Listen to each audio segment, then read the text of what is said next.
Alrighty, good evening everybody. Welcome into this next episode of the Vlog Series 2.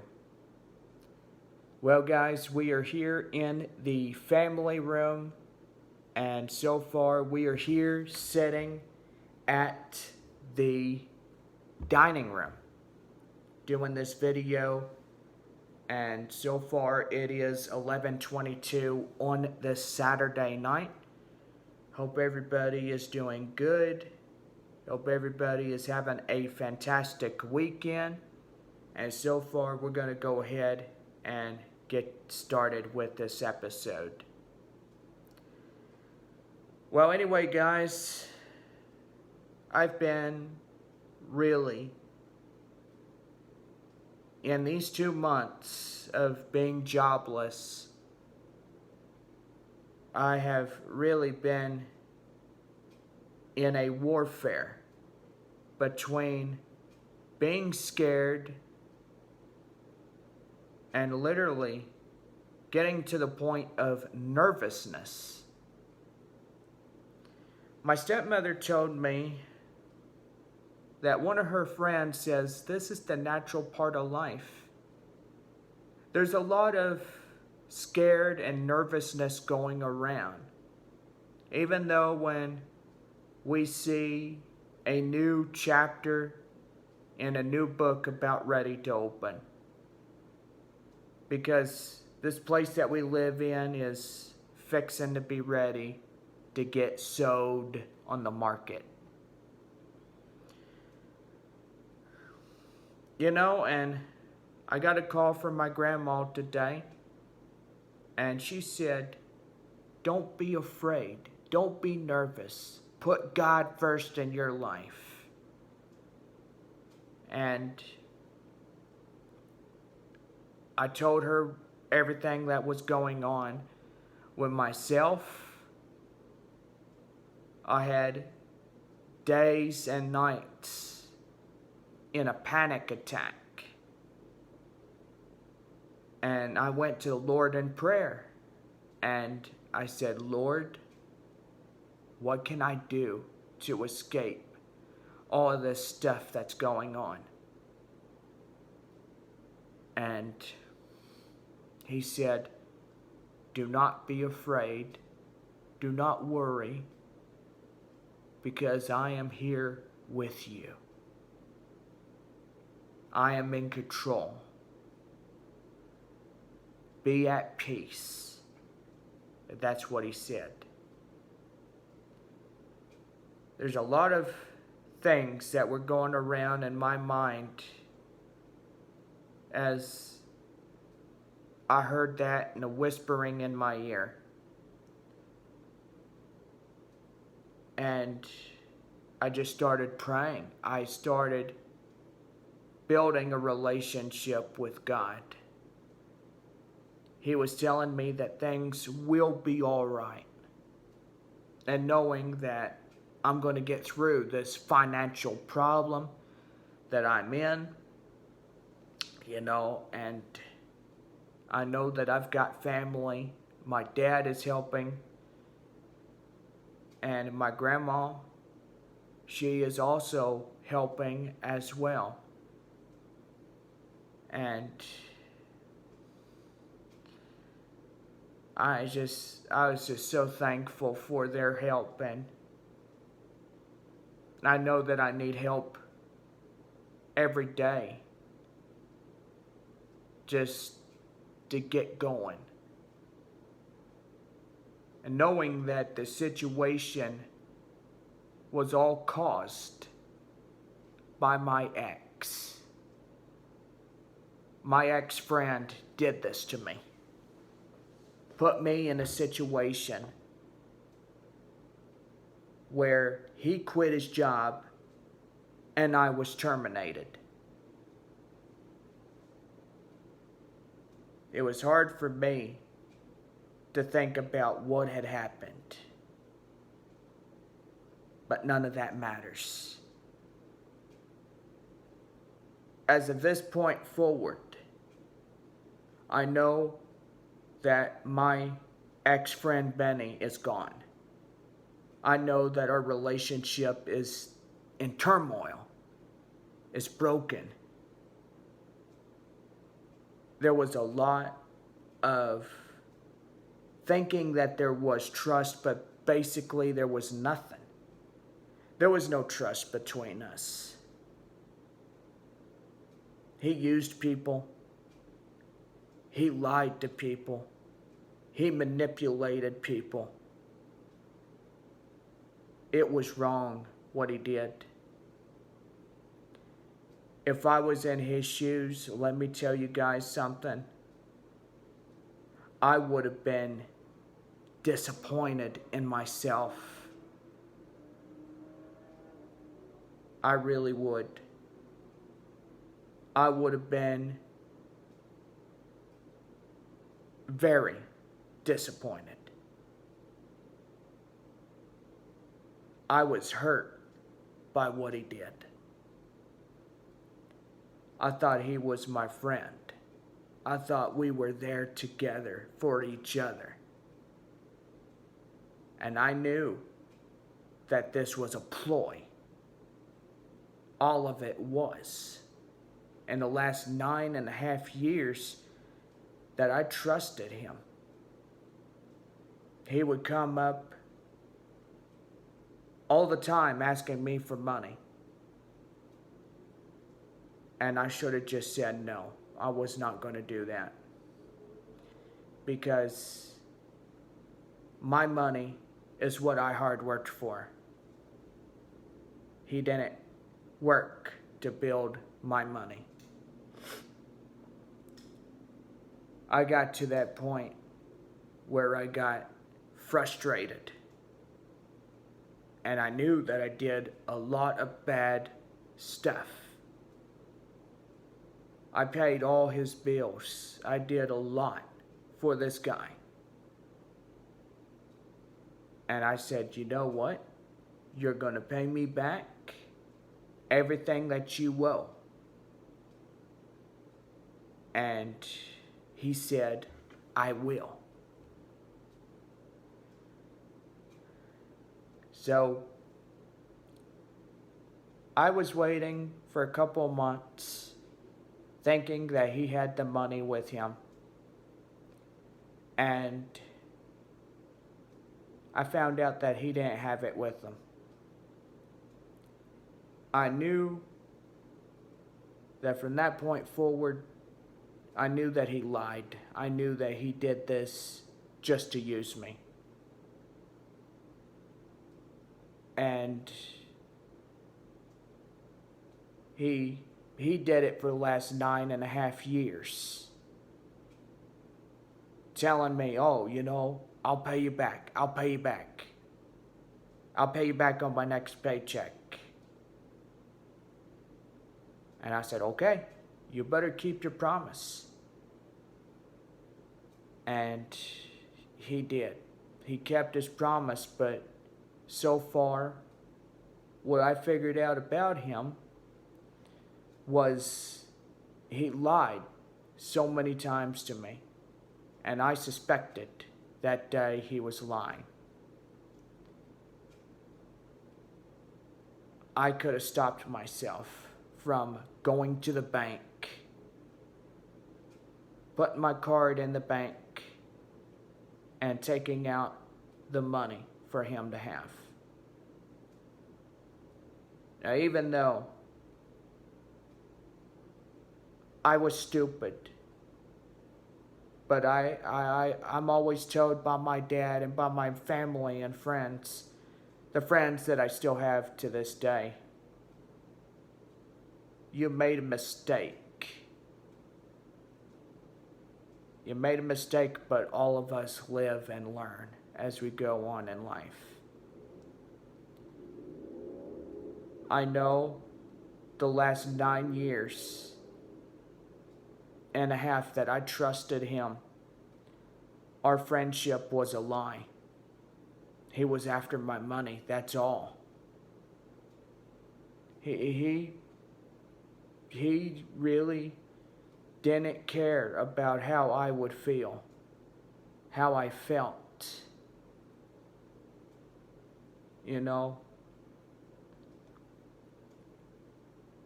it got to the point where that evening,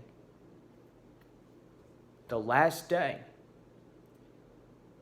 that we were going out, we were looking for a job. We went to one job, that was it. And he got right onto me, saying, I don't care what I saw on TV. I don't care what Trump did. I don't care. I'm not going to talk about it. And I was driving and I said, well, I'm just saying, if I move in, I don't want this in our house. And he continued to get upset with me. And I said to myself, you know what? I about had it.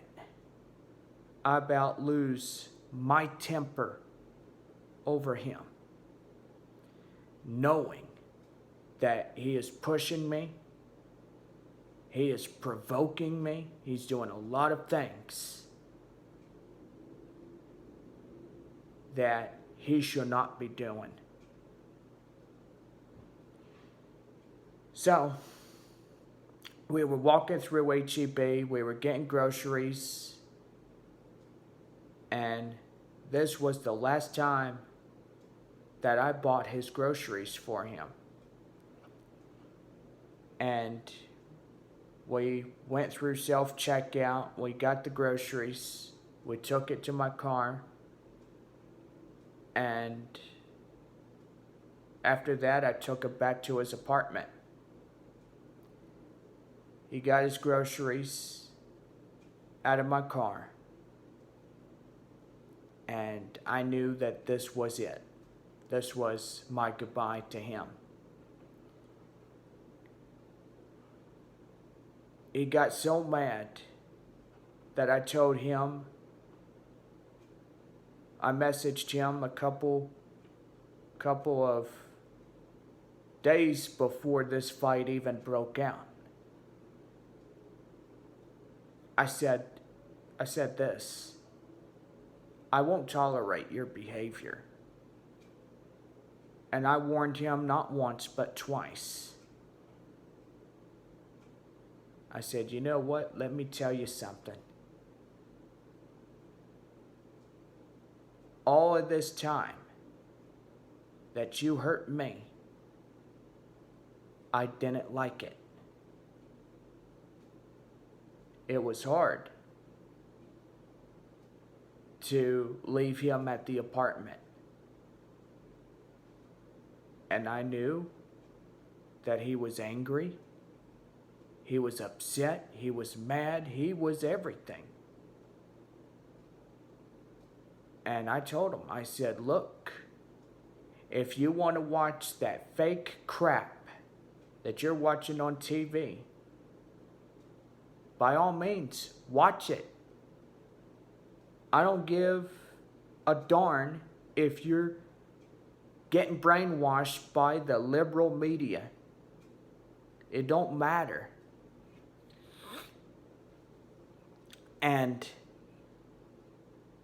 he said, well, I don't care about what they're trying to do to Trump. And I said to him, you know what? It's over. Our friendship is in turmoil because he was talking nonsense. I drove away. I drove out of the apartment complex one last time. And I said to myself, I'm not doing this anymore. I'm not doing it. If he wants to get mad at me, so what? nine and a half years that I've been there for him, he didn't give me enough credit than I was given credit for. All the nice things I did was because of me. I did it.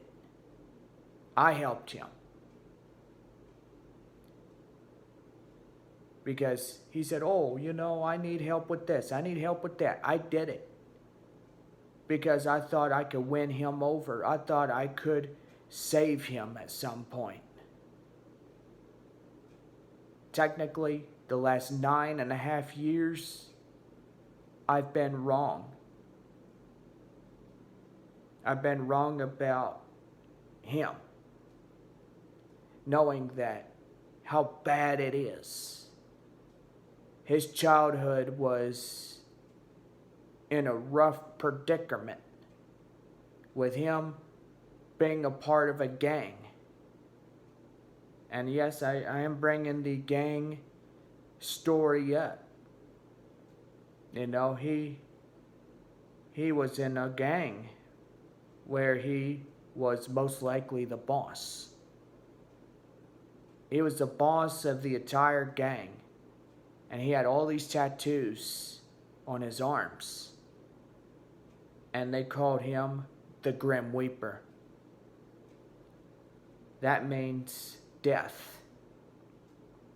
And he told me the story of what had happened. He said, if anybody came on our turf, they better had a good reason to be there.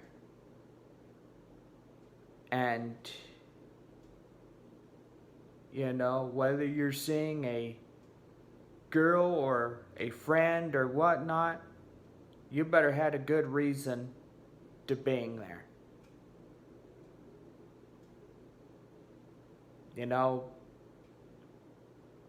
But one day or one night, Benny was shot. And they thought he was not going to make it. He was laying in that hospital bed. And I don't know if they ever removed the bullet from where he was shot. But I think they did. I don't know. But anyway, his mom and dad came in there. And they absolutely got infuriated with this boy of theirs.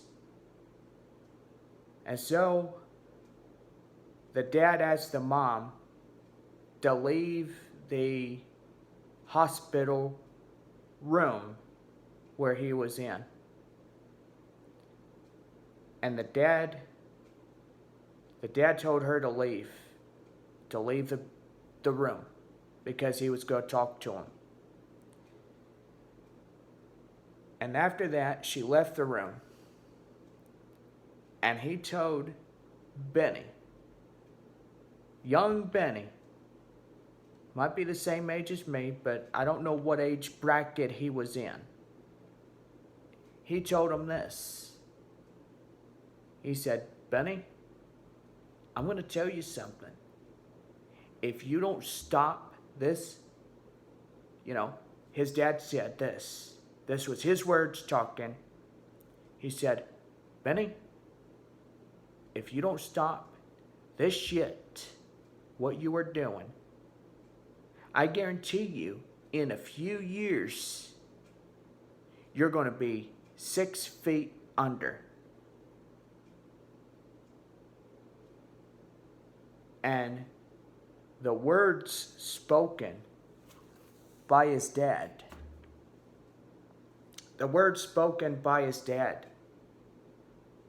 made him realize that the gang was not his familia. Your familia is your mom, your dad, your siblings, your brother, sister. Might even have dogs or cats or animals in your family. That's your family. Your gang members are not your familia. When and then he had to make the decision. His decision was to leave the gang. But he had to take time to think about that. Either stay in the gang, get killed, or drop out and do what his dad asked him to. And so Benny made that choice. He made the choice to get out before it's too late. And this was a true story. There was a lot of dark things about my ex that I really didn't know about until he told me. And it got me to the point of being nervous about what his history was. His history is dark because he was in the gang. And, that night he told me all about what happened. And I told him as I was driving to the apartment, we got food one evening. And I said to him, if I was your dad, I would have told you the exact same thing. And evidently, that's what I would have said. I would have told him the exact same thing. I knew. I think his dad was infuriated with him as a kid. I think his dad would have took a belt and wore his ass out with it. And I think that's what happened. I think his dad took a belt and whooped the hell out of him. And it's what happens when you don't listen to authority, rules, and regulations that your mom and dad get onto you. You either do the right thing or you're going to do the wrong thing and do the wrong things that you continue to do.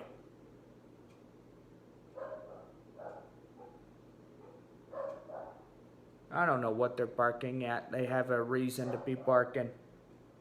Wolverine! Shh! Goodness gracious. But anyway. No. We all have our ups and downs in life.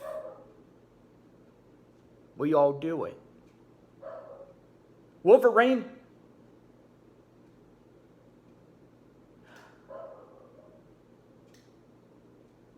I'm going to nail your head, or actually, what I'm going to do is